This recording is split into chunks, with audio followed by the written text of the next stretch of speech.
Assalamualaikum warahmatullahi wabarakatuh. Salam sejahtera untuk kita semua. Perkenalkan, nama saya Dwi Aldian Firmansyah. Pada kesempatan kali ini, saya akan mempresentasikan materi berjudul Etika Profesi Software Engineer.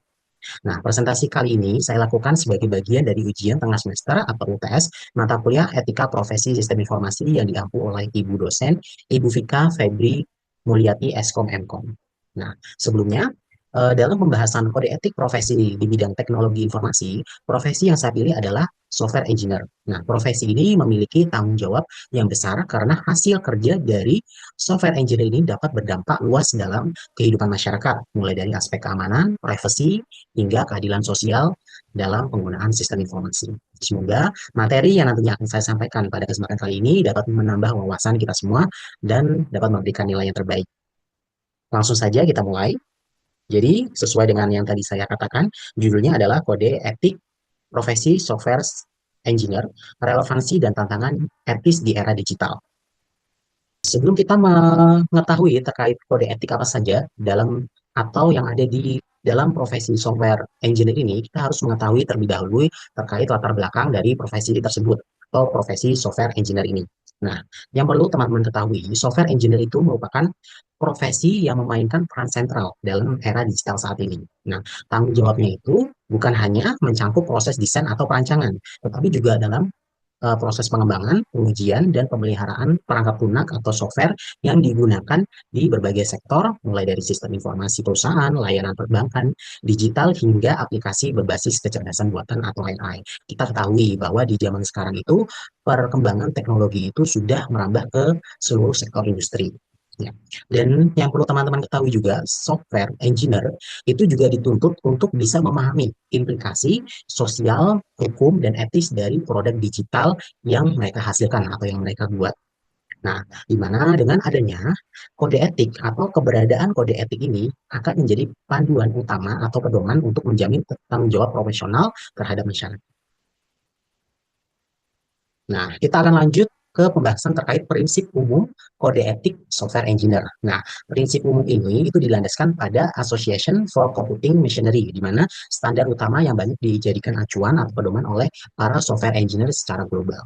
Nah, prinsipnya apa saja? Yang pertama adalah contribute to society and human well-being. Nah, di mana software engineer atau profesi ini harus bisa memastikan bahwa teknologi yang dikembangkan itu memberikan manfaat sosial dan tidak merugikan masyarakat.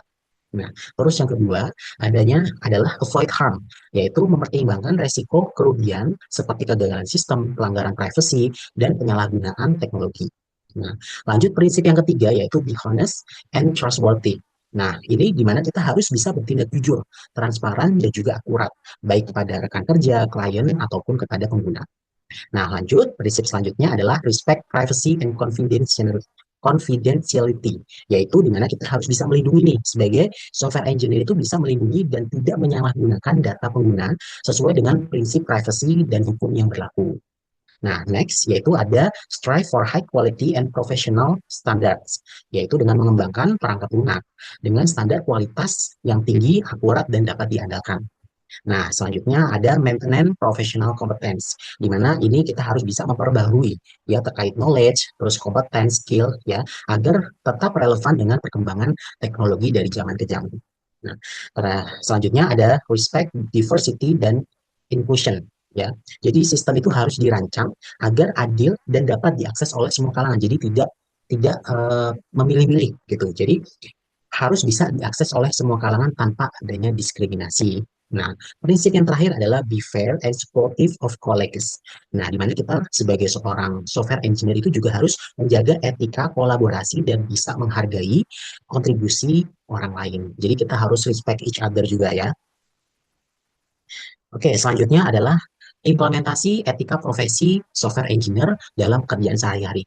Kalau tadi kan prinsipnya nih, terus bagaimana sih implementasinya? Nah, sebenarnya implementasinya itu banyak ya di kehidupan sehari-hari atau di pekerjaan sehari-hari. Tapi di sini saya hanya memaparkan atau memberikan 5 poin yang menurut saya ini cukup penting ya, yang harus benar-benar diimplementasikan di pekerjaan kita sehari-hari sebagai seorang software engineer. Nah, yang pertama, itu memastikan bahwa perangkat lunak yang dikembangkan itu memberikan manfaat dan tidak membahayakan pengguna atau masyarakat.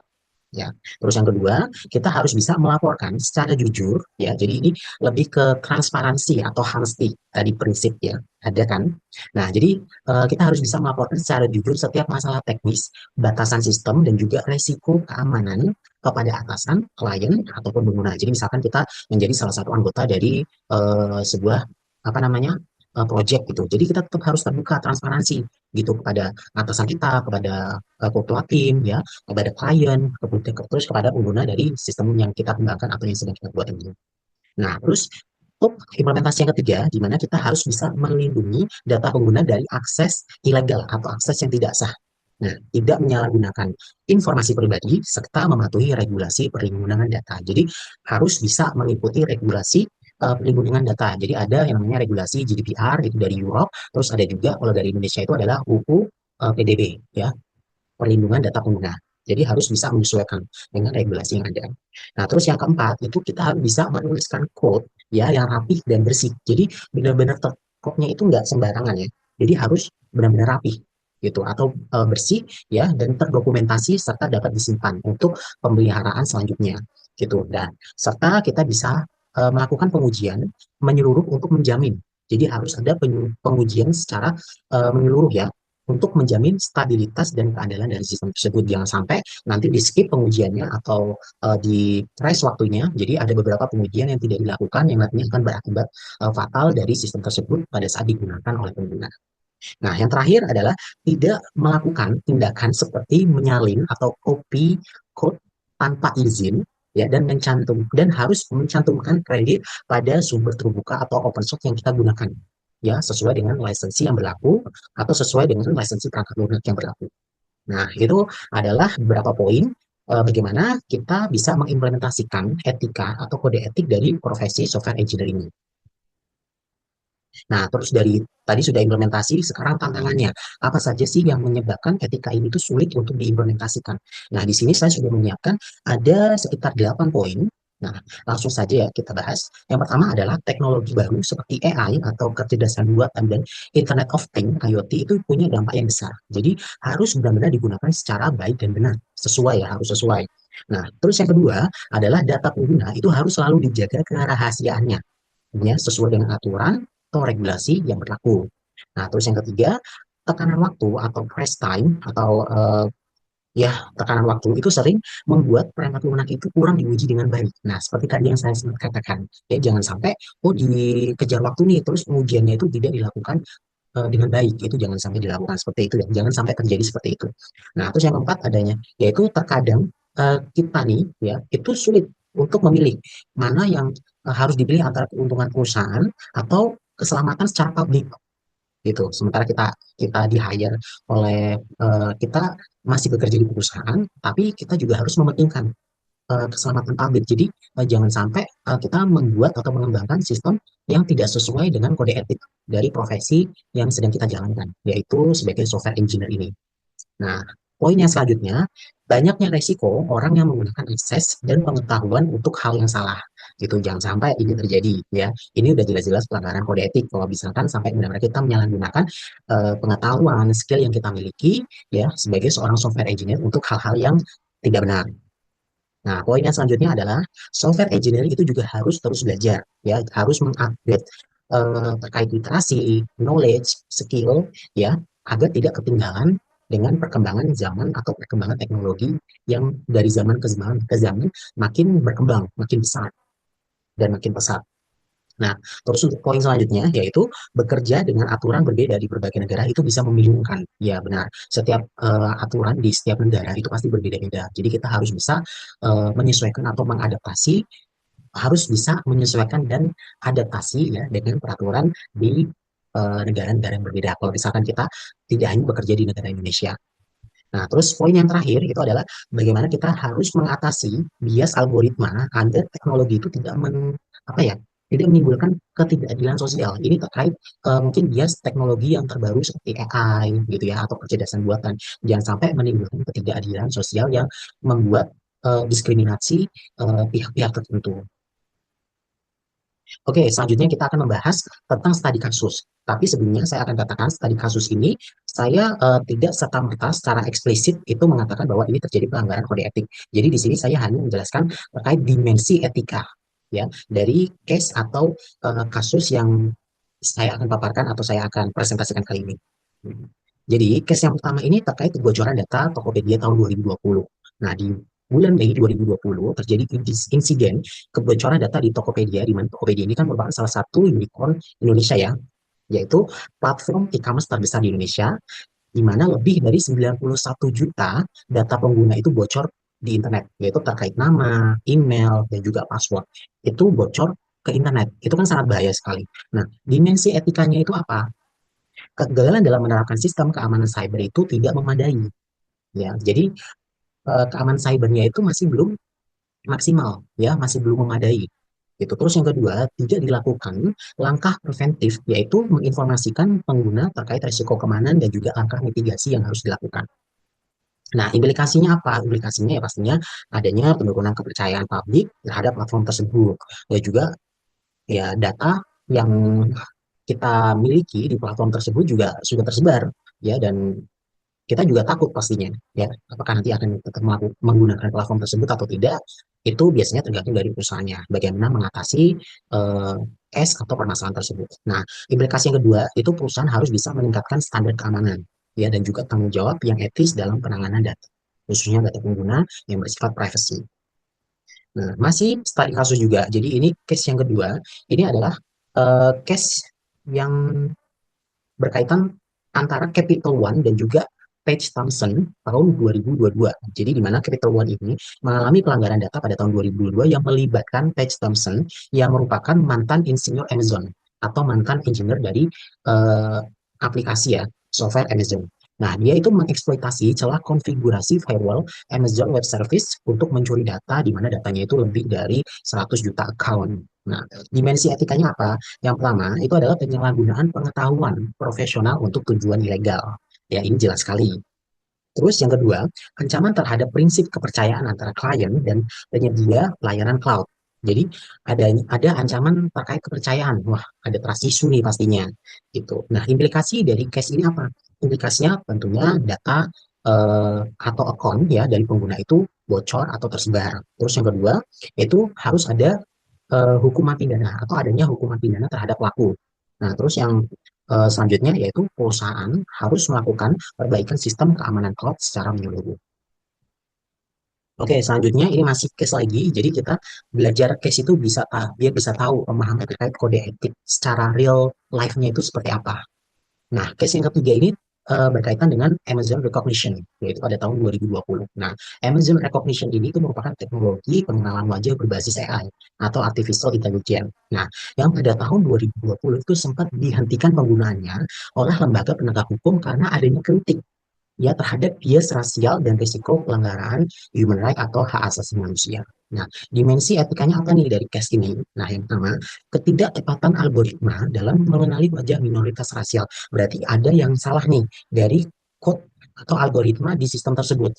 Nah, terus yang kedua, potensi penyalahgunaan teknologi oleh otoritas negara atau lembaga pemerintahan. Nah, takutnya ada nih potensi penyalahgunaan yang tidak benar yang dilakukan oleh lembaga pemerintahan. Nah, implikasi dari case ini, yang pertama terjadinya kritik besar. Ya, pastinya ada protes dari pengguna yang mengalami ini ya, diskriminasi ya, itu terkait bias rasial ini. Ya, dalam penggunaan teknologi AI yang ada di Amazon Recognition. Nah, terus yang kedua itu dilakukan evaluasi ulang terhadap sistem AI agar lebih adil dan transparan. Jadi dia tidak ada diskriminasi terkait bias rasial atau pelanggaran hak asasi manusia. Nah, setelah tadi kita eh, membahas terkait latar belakang profesi, terus prinsip umum dari etika profesi si software engineer, terus implementasi di pekerjaan sehari-hari atau kehidupan sehari-hari, terus tantangannya dan juga study case-nya, kita akan membuat kesimpulan. Nah, kesimpulan ini berupa do's and don'ts kode etik seorang software engineer. Jadi apa yang harus dilakukan dan apa yang tidak boleh dilakukan. Nah, di sini adalah hal yang harus dilakukan dan don'ts itu adalah hal yang tidak boleh dilakukan.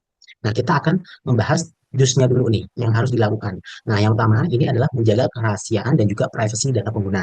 Terus yang kedua, menerapkan kejujuran profesional terkait estimasi, laporan, dan juga dokumentasi. Ya, jadi harus ada aspek honesty dan juga transparansi dalam mengembangkan sistem.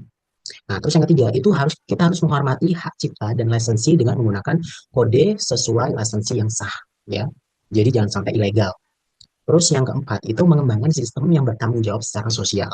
Nah, yang kelima atau yang terakhir, kita harus bisa mengikuti kode etik profesi sesuai prinsip kode etik di organisasi profesional. Contohnya kita bisa mengacu pada ACM tadi, atau IEEE, atau PIE.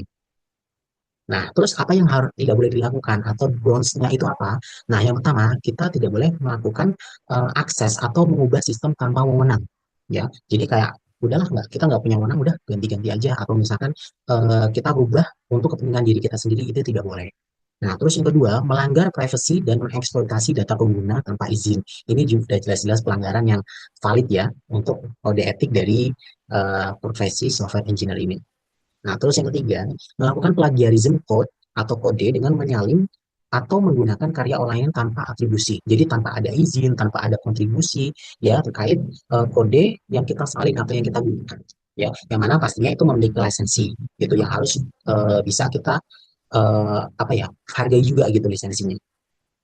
Nah, terus yang keempat itu adalah mengabaikan praktek keamanan dasar dalam pengembangan perangkat lunak atau software.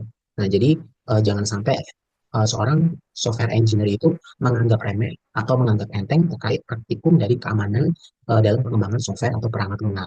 Nah, yang terakhir adalah membiarkan dan menyembunyikan kelemahan atau bug sistem demi reputasi proyek. Nah, ini yang mungkin sering terjadi ya kali. Mungkin ada pressure time, terus atau ini ya, time pressure ya, tekanan waktu dari perusahaan agar proyeknya itu bisa sesuai timeline, tapi ternyata pas eksekusinya ini lebih dari timeline yang sudah ditentukan gitu. Jadi mau tidak mau untuk membuat atau agar proyek itu memiliki reputasi yang baik, dia harus sesuai dengan timeline. Akhirnya ada beberapa bagian atau proses-proses dari pengembangan sistem tersebut tidak dilakukan dengan benar, ya, atau mungkin pengujian itu tidak dilakukan dengan sebagaimana mestinya.